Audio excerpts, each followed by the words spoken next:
Chris Oatley's ArtCast, Episode 94, Advice for Your First Feature Film Pitch, with Prescott Harvey.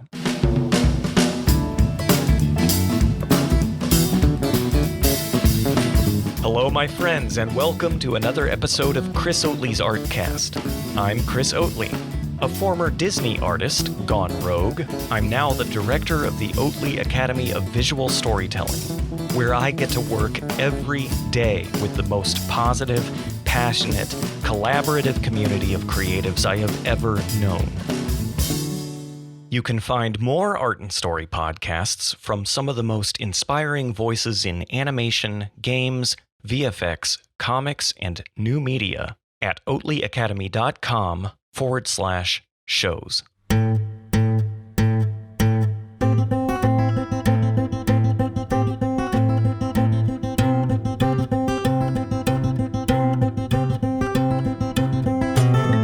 Micah, thanks for joining me to introduce this episode. Thank you, Chris, for inviting me. You are one of the hosts of the Storytellers Summit, our storytelling course at the Oatley Academy. And I asked you to join today because this interview is about pitching and storytelling, and we actually reference a few of the Storytellers Summit lessons in the interview, so I thought you would be the perfect person to join me to introduce it. Today's interview is a follow-up to ArtCast number 70, called Dear JJ Abrams, in which I interviewed Prescott Harvey, the director, and Robert Perez, the art director, of the Star Wars fan film called 4 Rules to Make Star Wars Great Again. Prescott and Robert worked at a marketing agency in Portland called Sincerely Truman, which is where they made the film. But it was basically a personal project. The video went viral, like it exploded. Yeah. And most importantly, JJ actually got the message. Like, he actually saw the video and took the advice to heart. But really, that was just the beginning of Prescott's story, the story of his career. What started with essentially a personal project led to opportunities to pitch at Bad Robot Productions. And for those of you who don't know, Bad Robot Productions is JJ's production company. They did the Cloverfield films. They partnered with the bigger studios on the Star Trek reboot and, of course, Star Wars The Force Awakens. And his relationship with Bad Robot opened up a bunch of other opportunities, including the opportunity to pitch along with our very own Jen Ely at Leica. To see him right when everything is happening is great. He's still working as a freelance copywriter. That's where he gets his bread and butter, so to speak. And his personal projects, he successfully funded a project on Kickstarter. But I think it's very interesting to see how you can, still get your foot in the door while being a responsible human being. And so Prescott is here today to share with us advice for our first feature film pitch, should we get the opportunity. And the interview is just jam-packed with really practical advice that will save you pain and embarrassment and perhaps increase your chances of selling a project to a studio or publisher. To be specific, he takes us through his first Bad Robot pitch step by step. He talks about how he prepared for his pitch and then what he did after it was over and how he kind of kept up his own creative momentum as well as the momentum that he was gaining in his career. During the interview, I reference a couple of lessons that are part of our course called the Storyteller Summit. You can enroll in the Storyteller Summit anytime. Just go to oatleyacademy.com/go/summit94. That's SUMMIT 94. That link will take you to a page where you can get all the information about the course and enroll. But we wanted to take a second and highlight a couple of the lessons that we referenced during the interview.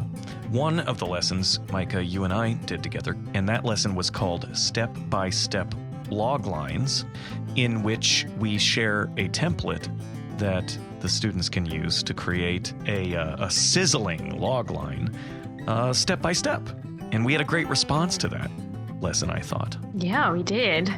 And if you're interested in how you can create these kinds of captivating worlds without, being boring, then you should check out Jen Ely's lesson about world building. She's joined by Prescott Harvey, who has a background in game design.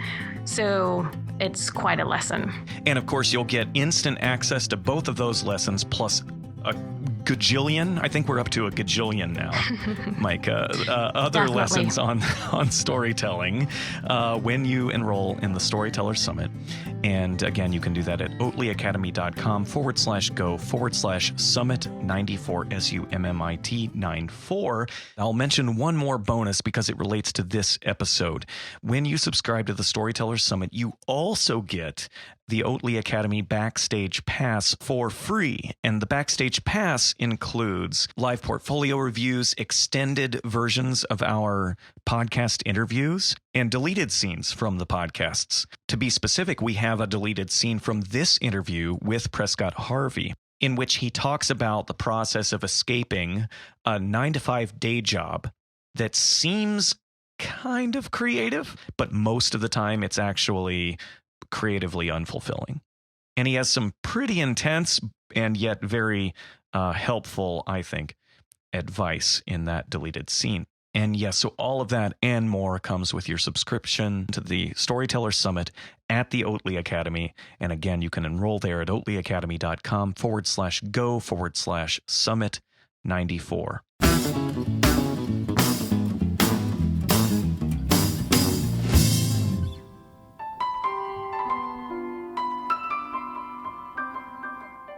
Catch us up from the Dear JJ Abrams interview.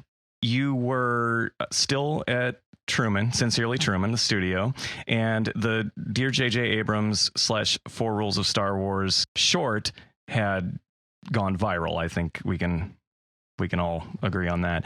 And you had received a fateful call from JJ Abrams. This is part of the story. I don't want to jump out of chronology here, but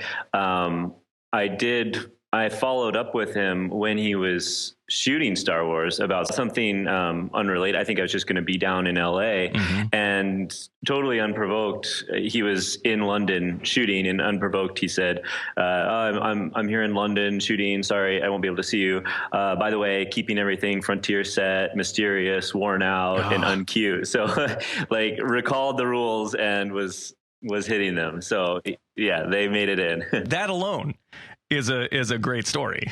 But then your life changed dramatically, which is just bonkers. That it all started with a pitch that was essentially a personal project, as we described in the previous ArtCast, where we talked with you and Robert, and that just started this whole kind of season of pitching and learning about that. So we'll be sharing plenty of pitching advice today.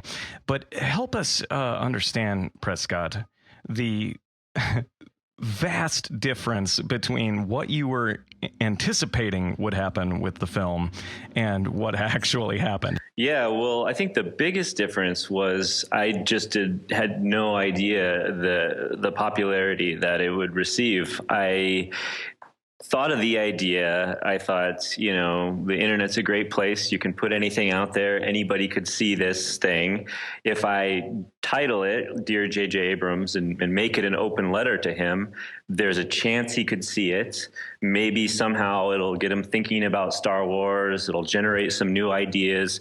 So really my best case scenario was that just by sending this thing out into the internet, there was a slight chance that it would get in front of JJ Abrams and cause him to think about things a little bit differently. And that was the extent of my expectations. So yes, it completely blew everything out of the water. Absolutely. It's just craziness. So give us some examples. Give us some examples of how it changed your life before we started getting into the sort of new season of pitching and content development, and that, which we'll get into in the bulk of the interview. But just those early stages where you were like, oh my God, this is where you became aware of how big it had gotten and how different it was than what you anticipated? Yeah, I mean, it was, by the time we were wrapping it, I was already kind of exhausted from it. So, and the release timing, I was taking a vacation with my family when Sincerely Truman was going to launch it. So I was actually going to be out of the country, which I was fine with because I was so kind of tired. I was like, yeah, go ahead. It's done. Launch it. And then so it launched and I wasn't there, but then it was like, I was flying back into the United States and everybody was trying to get a hold of me. Like I was getting emails from Sincerely Truman and they were like keeping me to the hour updated by how many views it was getting. And then reporters started coming out of the woodwork to be like, is this Prescott Harvey's email? Like, when can you do an interview? So it was like extremely immediate where it was like, oh my God, this is a much, much bigger thing than I anticipated. Wow. It's amazing. Yeah. And you said to me before that if you had known it was going to be so huge that you would have done a few things differently. What are those things? One thing that was great was the sheer surprise and joy of it. You know, it was like a very giddy time. It was very exciting. But I think the flip side of that is I was utterly unprepared. Like I was, abroad. So I didn't get a chance to, be present and take these interviews. I think one thing that in addition to just in general being a little bit more proactive, like I was very reactive. I was like letting things come to me, letting people come to me, as opposed to using that momentum to generate more stories, which is something I've learned since. I kind of sat back and waited for people to come to me.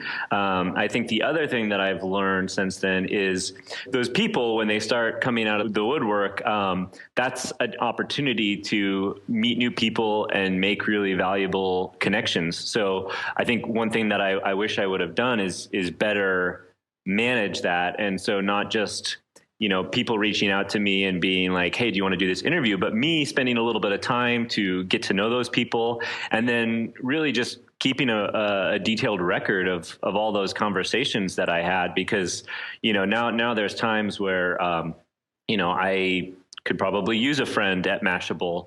And I didn't really put that type of thought or energy into developing that relationship when it was happening. So I think just be aware of the conversations you're having and think of them as long-term relationships and not one-offs. That's the biggest takeaway. If I could do something do it over again, that would probably be the biggest thing. I think the other thing is that was one of the things that I think nobody had anticipated the success that the project would be. And so a natural outcome of that was that there was so much success and so much excitement, and everybody had a different idea about how best to leverage that and what to do with that. And so that was another learning experience. Like when I say it's always good to have, before you enter a collaboration, to have a contract or something, there was this huge outcome. And now everybody there had a different idea about how to tackle it. And so it ended up creating a lot of friction at the company where there were, some people were like, well, we should just all go down to Bad Robot, or this would be a great photo opportunity. Let's go down there and, and see if they'd let us do a tour of Bad Robot and get it all on camera and post it on Twitter. And so there were just all these ideas. And then I kind of made the decision early on, like that I was going to keep this relationship and I was gonna handle it, and that was really hard because I was getting pushback from superiors being like, hey, this is Truman's relationship, and I had to decide, like, is this Truman's relationship or not? And that was a real gray area. So that was there was a lot of stress there actually, and that was one of the, I guess, unexpected hardships from that same scenario. I don't necessarily know like what I could have done to prevent it or better deal with it, but just, something to have on the radar if that comes up. Yeah, that's amazing. That's great advice. For a long time, I was so worried about approaching new creative relationships or working relationships with a contract in place. And now I'm over that. So I think that there was, with the huge success, inevitably a lot of friction is going to be created out of that. And so just defining the roles are, everybody comes to the table with kind of what they want out of things. And that way there's no, hard feelings down the road. Paper. Get it on paper, get it in writing. Yeah, that's fantastic. Because even if the terms that you had set wouldn't have played out as favorably as they have for you, at least you would have had peace of mind and knowing you don't have the stress of trying to figure it out as you go, right? You're like, oh, well, that's what we agreed on. So I'm just going to, abide by that and move on to the next project. Yeah, that's great. I've heard different versions of this business advice numerous times, and that is that business is about the win-win. Business is about everybody working together to find that common ground where everybody feels like they got the best deal. Like we work together to make everybody happy, and we just keep working on it until then. And then other times you just realize this isn't a good fit. It's just not going to work out, and we can't reach that conclusion, or at least not in the time we have. And I find that being the definition of a satisfactory business agreement, one where this other party is willing to create a situation where we all feel like we got a win out of it. I think we'd save ourselves a lot of pain if we looked for that and just stuck to that and just were willing to say no when we didn't think that was going to happen. Yeah. Otherwise, we're kind of kidding ourselves. So you had a baby in there somewhere. Yeah, right around that same time. So it all happened at once. Yeah, that was very that disruptive. And then other aspects of your life started to change drastically. And I'm trying not to be too spoilery here. So just help us connect the dots a little bit as to what were the first kind of major changes beyond giving birth to a child. Yeah, well, I think, there was, after the video came out and the hype built, there were like multiple opportunities there for me. Sincerely Truman as an agency had received all this great positive press out of it. And then there was opportunity. I was having conversations with other agencies. On top of that, when I talked to JJ at the end of the call, he said, well, if you either want to come out and see the Star Wars set, or if you want to come down and pitch Bad Robot, you're welcome to do that. You have my information now. So there was that opportunity as well. So I think one of the phases in there was just me grappling with, okay, what do I do? Do I go get another job at a even bigger agency, more prestigious agency, right, or do I focus on film, which is something that I've always been interested in, and now this door's been opening. So the first thing was really just deciding, okay, I'm going to double down and I'm going to work on this relationship with Bad Robot. So the first way that manifested itself was an opportunity to go pitch them, which happened, I think, 3 months after the call with JJ. What are the events leading up to the Bad Robot pitch and that sort of stepping across the threshold experience?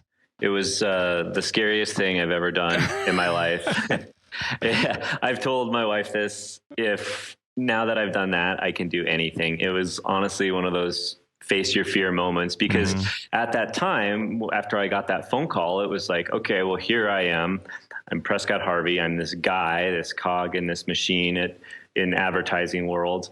I don't like I trade emails with a couple friends. Now I'm trading emails with JJ Abrams and Bad Robot. So it'd be like my friends email me, oh, and then here's another email from Bad Robot. So it's like I have this very insane connection that's also, it kind of feels like that 8 Mile moment, where you have like the one shot. So there was a ton of pressure that I put on myself to do this right, and I had no idea what I was doing, which was part of it. So leading up to that flight down were several months of, okay, what is the idea that I'm going to pitch? Like, how do I develop this thing as quickly as possible? Pitching everybody and anybody, and then just several weeks of just absolute nerve-wracking stress where, I couldn't even sleep at night because I was so excited, but also nervous about going down there. I remember flying down there and just getting to Bad Robot earlier and like walking laps around Bad Robot, and just my heart's just pounding the entire time. So it was absolutely nerve-wracking. Yeah. Well, first of all, can you tell us what the idea was that you pitched, or does that have to stay secret? I'd like to keep it under wraps, just because I actually have another pitch in a couple weeks here. Sure. So I want to tell everybody at some point, but I'm going to give it at least this one more shot. Yeah, so, no problem. Yeah, well, that just gives us another excuse to do a future episode. So can you tell us, well, obviously, if you're pitching Bad Robot, it has to have some sort of Twilight Zone or pulpy or geeky sort of element. Am I right? I will tell you this. Mm-hmm. It was a Western. And cool. Yes. And Lindsay, one of the executives that I was pitching to, it was fortuitous because as a fan, I'm like, man, I would love it if Bad Robot tackled the Western genre. And she had been thinking the same thing for a long time. So, there was obviously, it wasn't a straight Western. There was something else going on. Awesome. But, Yeah. Okay. I'm ready. I'm ready for that. And so you're working on that. Now, was this an idea that you had floating around in your head, or did you sit down and go, okay, here's an opportunity, blank page, let's come up with something cool? What if Bad Robot did a Western or whatever? No, I had a book that I had a long list of ideas in there. And so, what I did was, actually at the same time, this is another fallout of that story, but, I was looking for somebody like, okay, who knows something about this that I can talk to? And, a friend of mine was friends with this, best-selling author, Daniel Wilson. And so he connected us, and we've gone on to form like a really strong relationship. But I took my like top 10 ideas and I'm like, okay, if you were Bad Robot, which would you want to see? And he kind of gave me his top 3. And so that helped me narrow it down. Yeah. Okay, cool. That's awesome. So did you know you could only do one? I had no idea. Chris, I'm still trying to figure out the rules of this game, right? Like, I don't think there are any, actually. Yeah, there might not be, but who knows? Like in advertising, there's all sorts of etiquette that you learn as you go along. And I'm sure, I know it's the same way in film. And so I didn't know I didn't know what I could do. So I walked away, thinking like, okay, well, this was my one shot. And they were like, no, it's not your one shot. You can come back and pitch us again. And that blew my mind a second time. Yeah, right. What do you mean I'm not out of golden tickets? Yeah. And okay, but did you have other things prepared, or at least kind of loosely, so you could be that guy walking out the door and they're like, wait, what else you got? And you can go, well, there's this one thing. And they're like, we're buying that today, or anything like that? I guess I did, in the sense that I knew what that list was and I had some good log lines on there. But cool. All right. Yeah, but to be honest, it didn't come up in conversation. The pitch went really well, and they were very complimentary. And they actually told me about the competing project that they felt like would preclude them doing both. But they were like, but let us think about it. And then sure enough, they came back a couple weeks later, and they're like, we just got to see where this other project falls out. But was that 10 Cloverfield by any chance? No, something else. It was something else. Okay. So let's jump back real quick to the threshold. You check your phone and you see what time it is and you're like, okay, now I can go to the lobby. And then you go in, there's a receptionist or something, and you talk to them. What happens? Is there anything lost like at the Bad Robot offices or with the protocol? Is there anything particularly quirky or typically JJ that's happening, or is it just kind of a typical sit down and wait situation? Oh, no. They do a really good job of putting the smile on your face when you go in there. Yeah, good. They do. The building itself, it's in Santa Monica. It's called like the National Typewriter Institute is the name on it. And then you can't really see inside, and you go to the door and it's just like a normal steel door. And then there's a doorbell and it has a single piece of text strapped above it. And it says, "Are you ready?"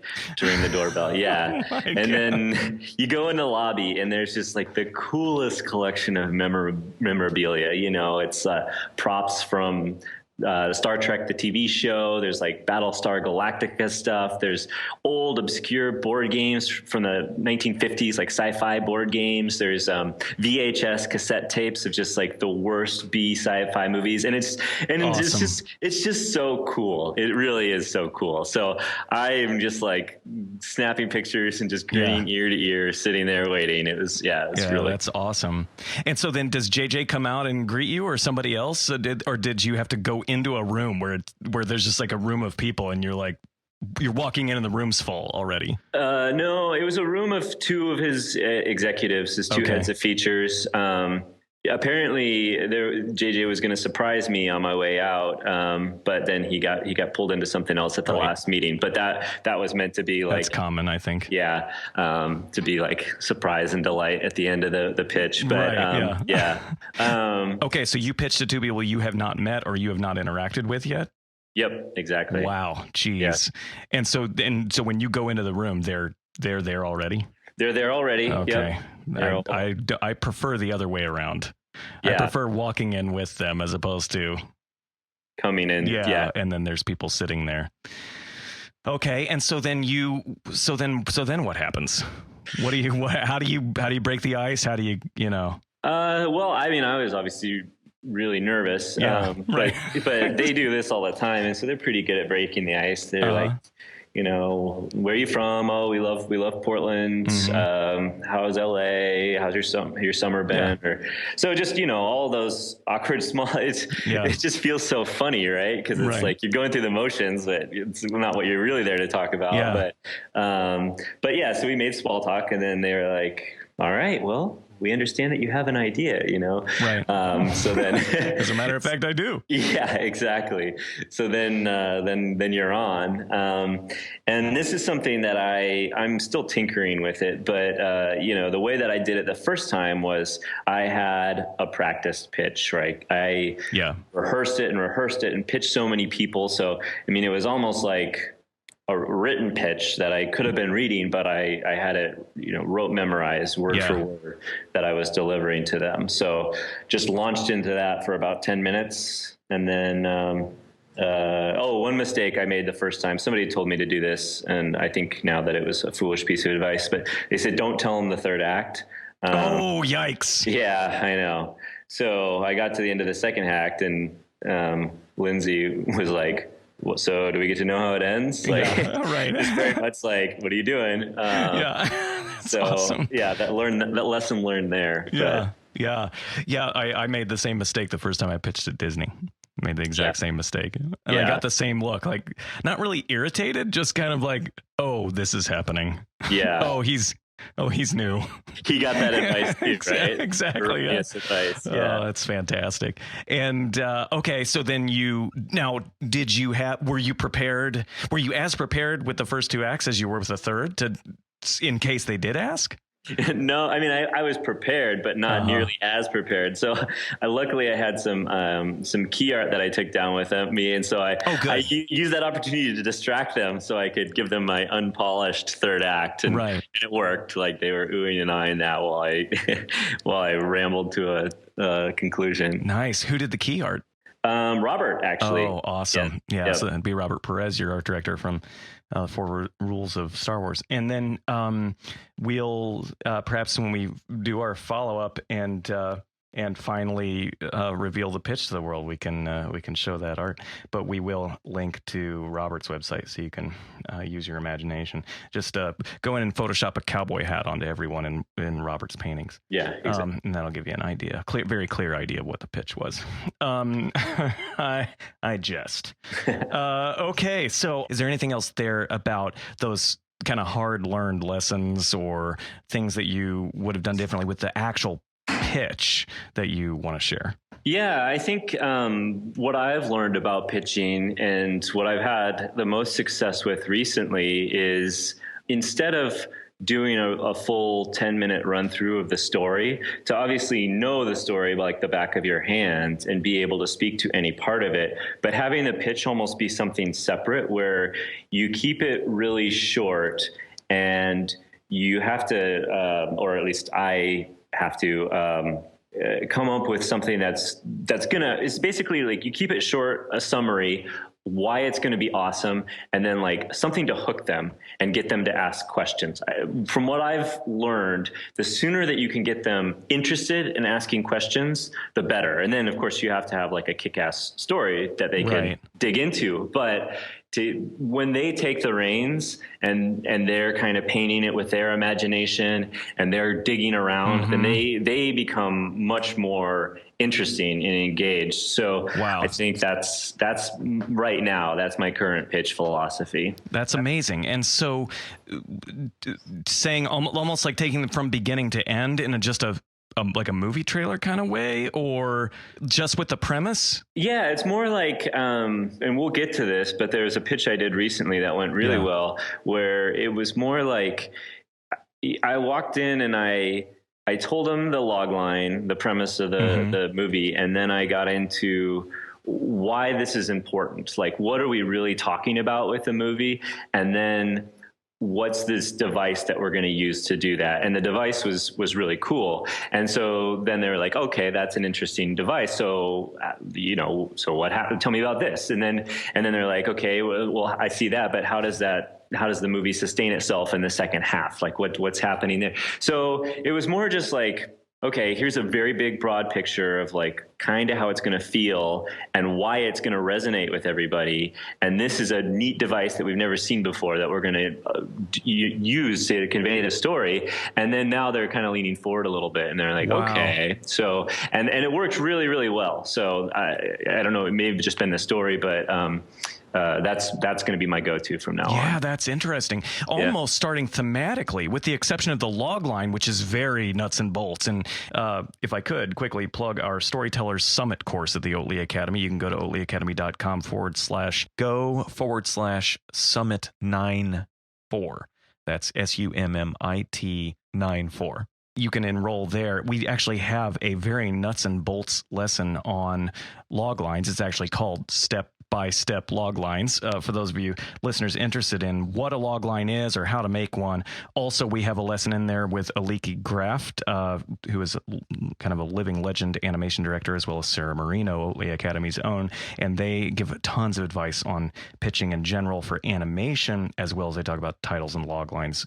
But the point is Prescott, is that the log line's very nuts and bolts, but then it sounds like you zoomed way out and went super emotional and kind of thematic, and what's the sort of emotional or almost transcendent point of the whole thing, and then drilled back down with them, with the people you were pitching to, almost in a sort of a collaborative way.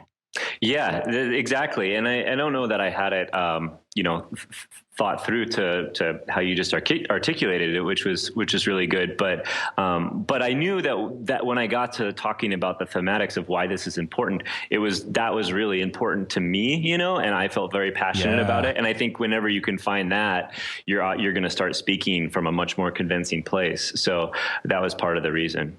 Yeah, super cool. Yeah. Okay. Anything else? Any other nuts and bolts pitching stuff you want to get into in terms of what you learned there? Yes, please. Sure. Just two other things that are very nuts and bolts and practical. But the other thing, two more things I've learned is time of day matters. I've done enough pitches now where I know if you can do it in the morning, 10 a.m. after everybody's had their coffee, you're going to be better than after lunch, or especially never do it end a day on a Friday, So just being very considerate about when you're offered multiple times, like when during the day, it matters for sure. Like people are just at different emotional and energetic levels during the day. So that was a good learning point. And then the other thing that I learned the hard way is pitch in person. And this is something I learned from my most recent pitch to Bad Robot, where I was debating. They're like, oh, you can just pitch over Skype or pitch over the phone. And I foolishly took the phone call. I was like, do I really want to spend, however many dollars going down there? I was like, I'm just going to try it and see how it goes. And it did not go. I could tell that it was just, they had a harder time following and just were not as interested at all. So if you have the opportunity, the means, always pitch in person. Yeah, that's great advice. when I got my offer to work at Disney, my very first offer to work in-house at Disney, they gave me the choice. They were like, you can stay in Columbus, Ohio and work remotely. That's totally fine. We do that. Or you can come out to LA and work in-house, but we're not going to pay for your plane ticket or anything like that. And I opted to go in-house. My wife actually ended up staying in Ohio for 6 months, and it was a difficult transition, but that was the only option in my mind, and I certainly don't regret it a bit. Yeah. It makes all the difference in the world. It does. The in-between stuff. It's all the non-event stuff. And that's the thing. When you're remote, it's only the event. You're not there for the warm up and the hanging out in the lobby, or potentially if somebody doesn't have a meeting immediately after, then they might just walk with you to go get coffee. There's just all kinds of spontaneous, unplanned things that can happen. They might not, but they can happen when you're there in person. And it's just not really the case as much on distance. Yeah, absolutely. Okay. So time of day matters. Always pitch in person if it's at all possible. Okay, so then how long did it take them to get back to you about the pitch, or how did you leave it? I guess first of all, what did it kind of feel like? What was the vibe, and what were people saying? I mean, because surely very few people ever just buy something right on the spot, especially Bad Robot, because I don't think they develop a huge number of movies at a time, if I'm not mistaken. Yeah. Well, my understanding of what they're trying to do is they have obviously huge franchises now, but then they're trying to do like one more indie sci-fi movie a year. So, the vibe to your question, it was really positive. So I've had a couple pitches now, and I can look back on that and be like, oh, that was good. And they were very complimentary. They said, maybe it's your experience in advertising, but you're very good at pitching. At the time, I didn't know what was blowing smoke and what was genuine. But I realize now that they were being genuine, and that they were genuinely interested in the idea, because they told me a considerable amount of the property that they had that would be competing with mine, and then. They said, well, let us talk it over and we'll get back to you. And I assumed at the time that was a soft no. So I wrote them back, and I was kind of like me, maybe a little dour, but not dour, but, just a little bit like conciliatory, just like, yeah, sure. Well, thanks for having me in. It was a great opportunity. And they wrote me right back, and they're like, oh, we are considering this property. Like basically said, we're not blowing smoke. So yeah, that's great. So then they came back like 3 weeks later on their own, and they were like, it's just not gonna, we want to see this other thing through before we could consider this. Yeah. So that was the vibe on the first time. So it was everything I could have hoped for. I left the door open. I showed them that I wasn't a complete dummy, and had them talking. So whenever I exit a situation like that, an opportunity, I guess I should say, a significant opportunity, when I have my first sort of quiet moment, this record starts playing in my mind, which is the momentum is gone now. Yeah. And so how am I going to build momentum again? Yeah. And it's not gone. It's not gone because they called you back. They were still considering. There was still some momentum, but it was kind of out of your hands at that point. Yeah. So what was on your mind? I mean, in terms of, were you thinking about what's next, or were you just kind of like, oh, we'll just take it a day at a time now? Or how did you respond to that? And then how did you actually connect to the next opportunity?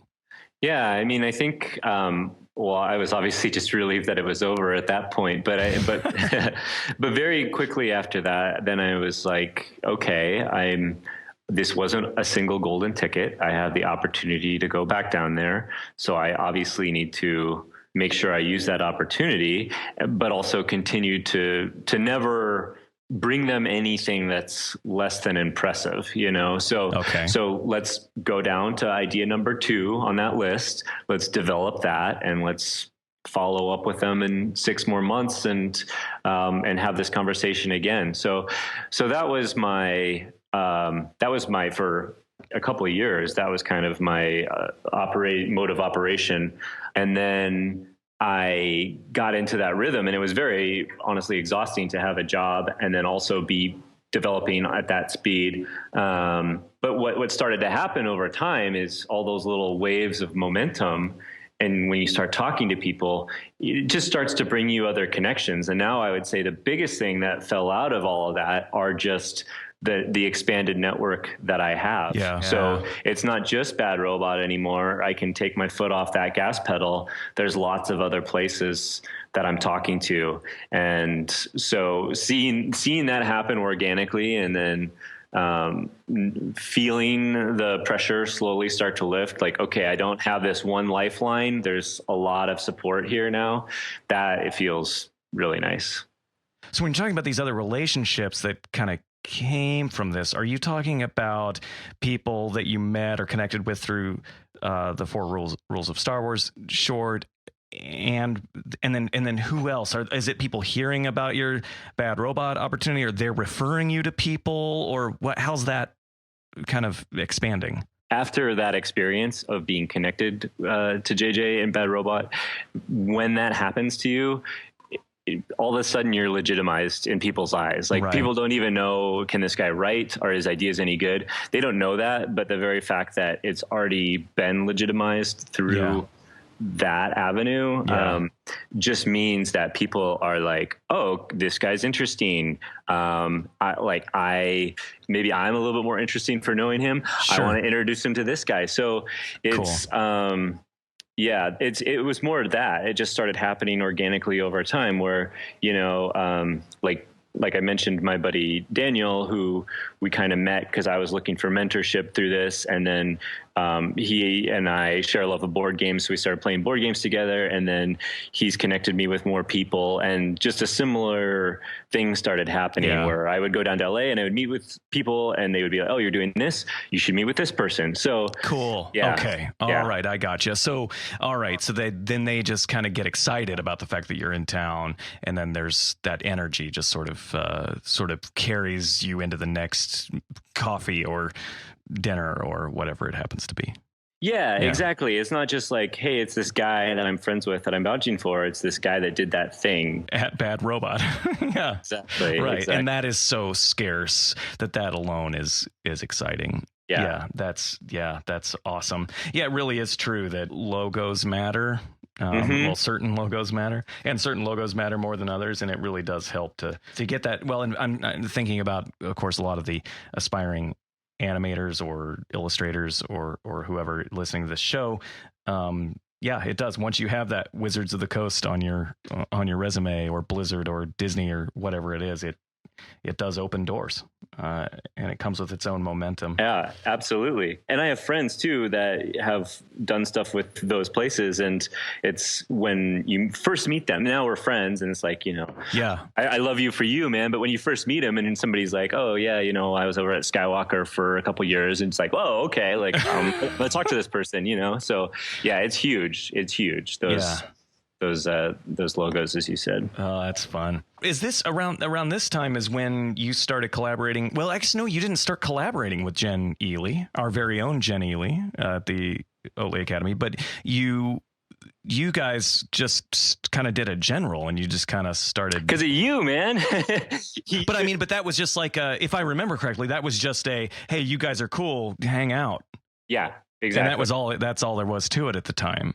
Yeah, exactly. So then at some point that evolved into a project. So that was Jen, actually. So, okay. Yeah, I hadn't heard from Jen in a bit, and then she had a New Year's resolution that she wanted to do something, and so she reached out to me and said as much, and said, I know that you've done side stuff before. Would you be interested in collaborating? And I said, of course, because Jen's amazing, and I was honored that she would think of me. Yeah. So then we just started touching base, and it's funny. I just got an email from her right now. Actually. Oh, that's awesome. Yeah. Oh my God.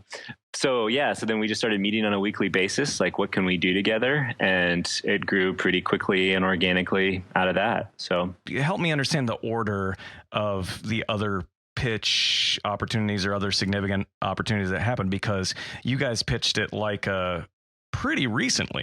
That was last month or something? Yeah, so that was only a month ago. I had pitched to Leica before, but I'd never gone in person. Like they'd been like, I got connected through another friend. They were like, do you have, what do you got basically? So I sent him some stuff and it felt, it felt very casual. And then Jen and I, when this was the beginning of the year, and she originally wanted to do a stop motion short, which we may still do. But as we started talking about it, and she's like, she wanted to go through kind of my library of ideas, and found one that she really liked, and so started doing concept art for it. And so we were gonna do this as a short, and then at some point it came up, well, have you pitched this anywhere else? And I hadn't, and so then she's like, well, why don't we just pitch it as a feature? So we pitched it to Bad Robot, we pitched it to Leica. There's a couple more places we're going to try, but Leica seemed to like it, and they're still looking at the treatment right now. So that's still awesome. TBD. Yeah. So then what was happening in between? Because that's still quite, a significant amount of time in between the first Bad Robot pitch and then the Leica pitch. And, you're talking about relationships developing, that kind of thing. Are there any other sort of landmark or even just mini landmark things that happened there? Or was that pretty much just the hustle and staying focused and developing ideas and the day to day? Yeah, I mean, a lot of smaller stuff happened. So in between that, like I said, every 6 months it was getting something ready to take back down to Bad Robot. Okay. So right. So I did that first project, and then another feature, and then I was like, I want to try something in television. So I took something down to Bad Robot, but I was also like, I want to try it some more places. So through that, I got connected with another production house up here, Refuge VFX, and they have a couple cool properties that they're trying to sell. That that they're like, I helped them develop some of their properties, and then. I guess I have a manager. I should say I do have a manager down in LA that I got through that same pitching process, and then just got connected with some other cool producers like Gary Goldstein. He was a big producer on Pretty Women. Or Pretty Woman, I guess. And so, a lot of like just other connections, like when you're down there and you're meeting people, and Gary was kind of acting as a mentor to me for a while. So it's kind of a little bit of a flyby period in the history. There was no like big breakthroughs or developments, but just kind of those gradual building relationships. Yeah. Just everything kind of is sort of a confirmation and encouragement to keep you going and that kind of thing. That's incredible. Now, throughout this period, surely the Dear JJ short that sort of allowed all of this to happen has been present. How has your relationship to that personal project changed over the past couple of years through that time? You mean like internally, or like your thoughts on the project, as you look back over how things have changed and how that was sort of the seismic moment in your career.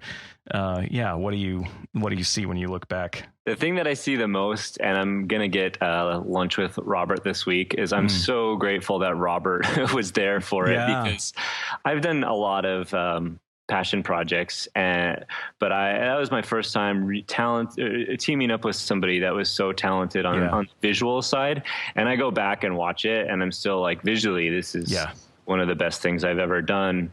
And I'm still just so pleased to go back and look at it and be like, God, this holds up. It doesn't get uglier as the years go by. It's like still really, really cool looking. So, that I think more than anything is that we spent as much time on it that we did, and that Robert was willing to join me in that. And I'm like, when we go to lunch, I'm going to be like, please tell me what I can do for you, Robert. Because I want to make sure that he's getting, that he feels good about it too. So cool. Yeah, man, what a great guy.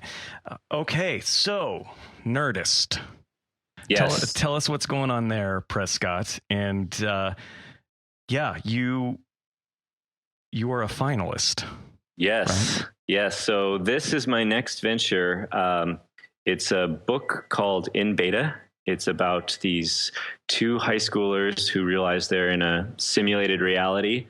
So instead of pulling the superhero move and busting out to save the world. They just start hacking reality to make their lives more awesome. Oh, wow. Yeah. And this was originally something that it was actually the last thing that I took to Bad Robot as a TV show.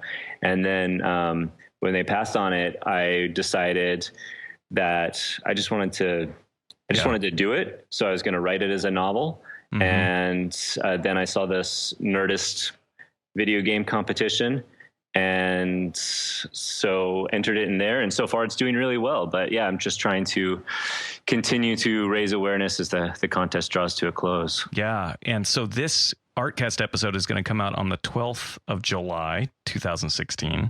And the contest deadline is the 15th, correct? That's correct. 15th? Yeah. Okay. And so people can vote for you. Exactly. People can vote. They can spread the word. And then the contest is determined by the highest number of individual readers. So if you want to order an ebook too, that would be amazing. Awesome. But yeah. Awesome. And then we'll make a short link that will take you directly to the page where you can go and download Prescott's book in beta, and we'll make that oatleyacademy.com/go/in-beta, INBETA. And if you just type that link into your browser, it will just redirect you to the page on the Nerdist site where you can get Prescott's book. And yeah, please download the book. And then Prescott, where can folks how can they get in touch with you? What's the best way in case they want to send you their praises about in beta, or just give you a general pat on the back for any other reason? Yeah, I mean, people can just email me, prescottharvey@gmail.com. Yeah, I'm happy to chat with anybody. If anybody has any other questions or, just wants to connect, please do reach out. And any other final thoughts, Prescott? Anything you want to share? Perspective? Anything I missed? One thing that I've kickstarted a web series a long time ago, but I haven't really revisited crowdfunding since then. And one thing that I've just been so pleased about with this crowdfunding campaign is I have a natural aversion to selling myself. It's very hard for me to do that and to get out there. And I think a lot of people feel the same. But for anybody else who's considering crowdfunding a project, I have to say that going out and reaching back through my old network and writing a bunch of personal emails about this project has been a really great experience in that it's allowed me to reconnect with a lot of people in my life. So it's actually like now I have all these trips planned this summer with old friends and whatnot. So, wow. So that's what's been kind of a surprising and interesting outcome of this competition is the reconnection that I felt with a lot of people. So I guess all that to say for anybody who's considering doing a crowdsourced campaign, but would object to it for that reason, I would say, try it. And, as long as you're personable about it and talking to people on a one-on-one basis, I think that I've been surprised with how good it actually feels to do that. So Prescott, thank you so much for your time. We'll have you back certainly in the future. And lots of potential ideas there. And maybe even one with Jen Ely. That would be amazing. Thank you so much, man.